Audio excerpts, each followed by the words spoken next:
మీ ఇంట్లో దరిద్ర దేవత ఉందని తెలిపే సూచనలు ఇవే. లక్ష్మీదేవికి ఒక అక్క ఉంది. ఆమెను దరిద్ర దేవత అని, జ్యేష్ఠా దేవత అని, అలక్ష్మి అని అంటారు. లక్ష్మీదేవి, లక్ష్మి ఇద్దరూ కూడా వ్యతిరేక లక్షణాలు కలిగి ఉంటారు.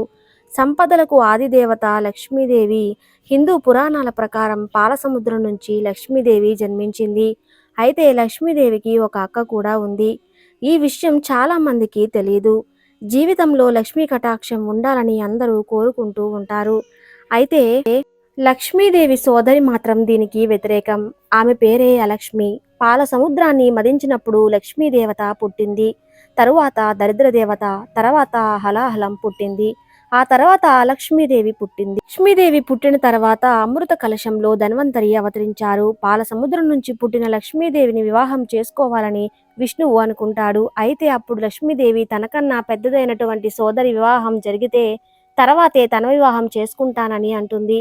దీంతో అలక్ష్మికి తగిన వరుడు కోసం శ్రీహరి ఎంత వెతికినా ప్రయోజనం ఉండదు. ఆమెను పెళ్లాడటానికి ఎవరూ అంగీకరించరు. చివరికి ఉత్తరాక మహర్షి ఒప్పుకొని ఆమెను వివాహం చేసుకుంటారు. అలక్ష్మికి కారం మరియు పుల్లని పదార్థాలు అంటే ప్రీతి. అందుకే ఇంటి ముందు నిమ్మకాయలు, మిరపకాయలు వేలాడదీస్తారు. ఇంటిలో పేదరికం తాండవం చేస్తుంది. ఆ సమయంలో లక్ష్మిని ఎంత ప్రార్థించినా ఎప్పుడూ ప్రయోజనం ఉండదు. ఎందుకంటే అలక్ష్మి ఉన్న చోట లక్ష్మి ఉండదు. అక్క చెల్లెళ్ళు అయినప్పటికీ లక్ష్మీదేవికి అలక్ష్మికి అస్సలు పడదు. వాళ్ళిద్దరూ ఒకే చోట కలిసి ఉండలేరు. ఆ మీ ఇంట్లో దరిద్ర దేవతను వెళ్ళగొట్టే పరిహారాలు చేయాలి.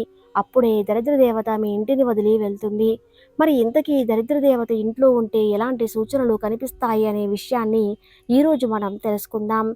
ప్రియమైన మిత్రులారా, ఈ వీడియోకి ఒక లైక్ కొట్టి మన ఛానల్ని సబ్స్క్రైబ్ చేసుకొని మాకు సపోర్ట్ చేయండి. మొదటి సూచన ఏమిటంటే, ఎవరు ఎప్పుడూ నీరసంగా ఉంటూనే ఉంటారు. ఓపిక లేనట్టు ఉంటారు. ఏ పనిని తొందరగా చేయరు. నిదానంగా ఎందుకురా బాబు ఈ పని చేస్తూ ఉన్నామన్నట్టు చేస్తూ ఉంటారు. అలాంటి ఇంట్లో దరిద్ర దేవత తాండవిస్తుంది. ఇక రెండవ సూచన ఏమిటంటే, ఏ ఇంట్లో అయితే దరిద్ర దేవత ప్రవేశించిన నివాసం ఏర్పరచుకుంటుందో ఆ ఇంట్లోని పిల్లలు తల్లిదండ్రుల మాట వినరు. మొండి చేస్తూ ఉంటారు. పెద్దవాళ్ళకు ఎదురు చెబుతూ ఉంటారు. పెద్దల పట్ల గౌరవం చూపించరు. ఇదే దరిద్ర దేవత ఇంట్లో ఉందని తెలిపే రెండవ సూచన. ఇక మూడవ సూచన ఏమిటంటే, ఆడవాళ్ళు ఒట్టిగానే ఏడవటం. ఏ ఇంట్లో దరిద్ర దేవత ఉంటుందో ఆ ఇంట్లోని ఆడవారు చిన్న విషయాలకి ఏడుస్తూ ఉంటారు. చిన్న చిన్న మాటలకి అకారణంగా ఏడ్చేస్తూ ఉంటారు. అలా మీ ఇంట్లో ఆడవారు కూడా చీటికి మాటికి ఏడుస్తూ ఉంటే దరిద్ర దేవత మీ ఇంట్లో తిష్ట వేసిందని గుర్తించండి. ఇది దరిద్ర దేవత మీ ఇంట్లో ఉందని తెలిపే మూడవ సంకేతం. ఇక నాలుగో సంకేతం ఏమిటంటే, అన్నం, పప్పు తరచుగా మాడిపోవడం. ఎవరి ఇంట్లో అయితే పదే పదే అన్నం మాడిపోతూ ఉంటుందో, పప్పులు, కూరలు మాడిపోతూ ఉంటాయో వారి ఇంట్లో దరిద్ర దేవత ఉందని అర్థం చేసుకోవాలి. చాలామంది ఇంట్లో కూరలు మాడిపోతే ఆడవాళ్లకు మతిమరుపు వచ్చింది అనుకుంటూ ఉంటారు. కానీ అది కాదు. దరిద్ర దేవత ఇంట్లోకి వచ్చినప్పుడు కానీ అది అలా కూరలో పప్పు మాడిపోయేలాగా చేస్తుంది. ఇది దరిద్ర దేవత ఇంట్లో ఉందని తెలిపే నాలుగవ సంకేతం. ఇక ఐదవ సంకేతం ఏమిటంటే దుర్వాసన. కొంతమంది ఇళ్లల్లో ఒక రకమైనటువంటి దుర్వాసన వస్తూ ఉంటుంది. ఇల్లంతా శుభ్రం చేసినా ఆ వాసన పోదు. ఆ ఇంటికి దుర్వాసన రావటం అనేది దరిద్ర దేవత ఇంట్లో ఉందని తెలిపే ఐదవ సంకేతం. దరిద్ర దేవత ఇంట్లో ఉండటం వలన మనం ఎప్పుడూ కూడా సంతోషంగా ఉండలేము. ఎప్పుడూ ఏదో ఒక బాధ మనల్ని పట్టి పీడిస్తుంది. మరి దరిద్ర దేవతలను బయటకు పంపించాలంటే కొన్ని ప్రత్యేకమైన చిట్కాలను పాటించండి. ఆ చిట్కాలు ఏమిటంటే, ప్రతిరోజు స్నానం చేసిన తర్వాత కొన్ని నీటిలో పసుపును కలిపి ఆ నీటిని గదుల్లో చల్లాలి. ఆ చల్లితే దరిద్ర దేవత తొందరగా ఇల్లు వదిలి వెళ్ళిపోతుంది. ఇంకా లక్ష్మీదేవి వస్తుంది. అలాగే నెలకు ఒకసారి బూజు దులిపి ఇల్లు శుభ్రం చేసుకుంటూ ఉండాలి. అలా చేయటం వలన దరిద్ర దేవత ఇంట్లో నుండి పారిపోతుంది. ప్రతిరోజు కూడా అగరవత్తులు వెలిగించాలి. దీంతో పాటు ఎండు కొబ్బరి పొడిలో సాంబ్రాణి గుగ్గిలం కలిపి వారానికి ఒకసారి ఆ పొడిలో ఇంట్లో ధూపం వేస్తే దెబ్బకు దరిద్ర దేవత మీ ఇంటి వదిలి పారిపోతుంది. ఎందుకంటే ఆ ధూపం చాలా శక్తివంతమైనది. ఇలా దరిద్ర దేవత ఇంట్లో ఉందని సూచనలు కనిపించినప్పుడు ఇటువంటి చిట్కాలను పాటించినట్లయితే తప్పక ఫలితం లభిస్తుంది. మీ దరిద్ర దేవత ఇంటి వదిలి వెళ్ళిపోతుంది. ఇప్పుడు అసలు ఏ పనులు చేయటం వల్ల ఇంట్లోకి దరిద్ర దేవత ఆకర్షింపబడుతుంది అనే విషయాన్ని కూడా తెలుసుకుందాం. మన జీవితంలో ఎన్నో తప్పులు చేస్తూ ఉంటాం. అవి చిన్నవి కదా అని తేలికగా తీసుకుంటూ ఉంటాము. కానీ అవే మన పాలిట శాపంగా మారుతాయి. మన ఇంట్లో దరిద్ర దేవత తిష్ట వేసుకోవటానికి కారణమవుతాయి. తెల్లవారిన తర్వాత ఎక్కువసేపు పొద్దుపోయే వరకు నిద్రించకూడదు. చాలామంది ఇళ్లల్లో చూసుకుంటే తెల్లారిన తర్వాత సూర్యుడు నడినెత్తి మీదకు వచ్చే వరకు పడుకుంటూనే ఉంటారు. అలా చేస్తే దరిద్ర దేవత మీ ఇంటి వైపు ఆకర్షింపబడుతుంది. దరిద్ర దేవత మీ ఇంటి వైపు ఆకర్షింపబడకుండా ఉండాలంటే సూర్యోదయం కాకముందే నిద్రలేవాలి. తెల్లవారక ముందే ఇల్లు ఊడ్చి కల్లాపు చల్లాలి, ముగ్గు పెట్టుకోవాలి.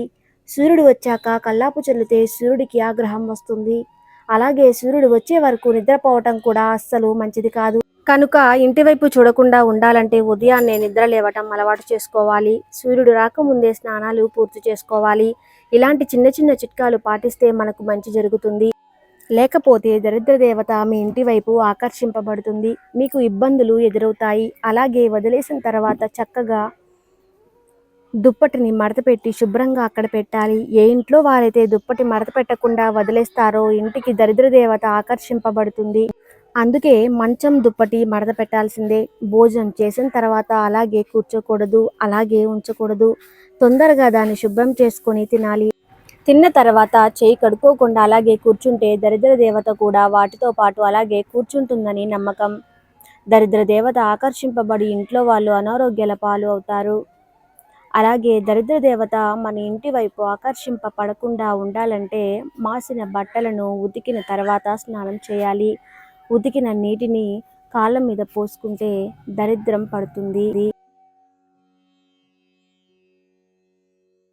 అలాగే వంటగదిలో ఉండే మసిబట్టలను పొద్దుపోయిన తర్వాత ఉతకకూడదు. చీపురును నిలబెట్టరాదు. సాయంత్రం పూట పడుకోకూడదు. సాయంత్రం ప్రదోషకాలంలో గొడవలు పడకూడదు. అలాగే లక్ష్మీదేవి ఇంట్లో వెళ్ళిపోవటానికి కారణం గురించి తెలుసుకుందాము. కొందరి ఇంట్లో బాత్రూమ్ శుభ్రంగా ఉంచుకోరు. శుభ్రంగా లేకపోవటం వల్ల దరిద్రం పట్టుకోవటమే కాకుండా అనారోగ్యం పాలు కూడా అవుతారు. రోజు వాడే మంచం, పక్క బట్టలు శుభ్రంగా ఉంచుకోవాలి. మంచాన్ని ఉదయం మాత్రమే శుభ్రపరచాలి. రాత్రిపూట శుభ్రపరిస్తే నెగిటివ్ ఎనర్జీ వస్తుందని పండితులు చెబుతున్నారు. కొందరు తాము తినగలిగిన దానికంటే ఎక్కువగా పెట్టుకొని వదిలేస్తుంటారు. ఇలా చేయకూడదు. ఉమ్మును ఎక్కడ పడితే అక్కడ ఉయ్యడం వలన లక్ష్మీదేవి ఇంట్లోకి రాకుండా వెళ్ళిపోతుంది. దీని వలన దరిద్రం తాండవిస్తుంది. ఇంటికి ఉత్తరంలో నల్లటి వస్తువులు ఉంటే అవి నెగిటివ్ ఎనర్జీని ఆకర్షిస్తాయి. ఉత్తరం వైపు బరువులు వస్తువులు ఉంచకూడదు. ఇలా చేస్తే ఇంట్లో వారి మధ్య గొడవలు జరిగే ప్రమాదం ఉంది. శాస్త్రం ప్రకారం సంధ్యావేళలో కూర్చోకూడదు. ఇలా చేయడం కూడా పరమ దరిద్రం. మద్యపానం తాగడం కూడా ఇంట్లో పెట్టుకోకూడదు. ఇలా చేయటం వల్ల లక్ష్మీదేవి ఇంట్లో నుంచి వెళ్ళిపోతుంది. సుమంగళి స్త్రీలు పాపిడి బొట్టు ధరించాలి. పురుషుడు ఉదయం లేవగానే బయట నుండి ఏ విధమైన డబ్బులు వస్తే మీ భార్య చేతికి ఇచ్చేసి అవసరాన్ని బట్టి మీరు మళ్ళీ తీసుకోండి. ఈ విషయంలో ఎందుకు, ఏమిటి, ఎక్కడిది అని భార్యలు అడగకండి. భర్త బయటకు వెళ్లే ముందు పొరపాటున కూడా ఎక్కడికి, ఎందుకు, ఎప్పుడు వస్తారు అని అడగకండి. వెళ్ళే మరిలో ఆటంకం ఏర్పడుతుంది.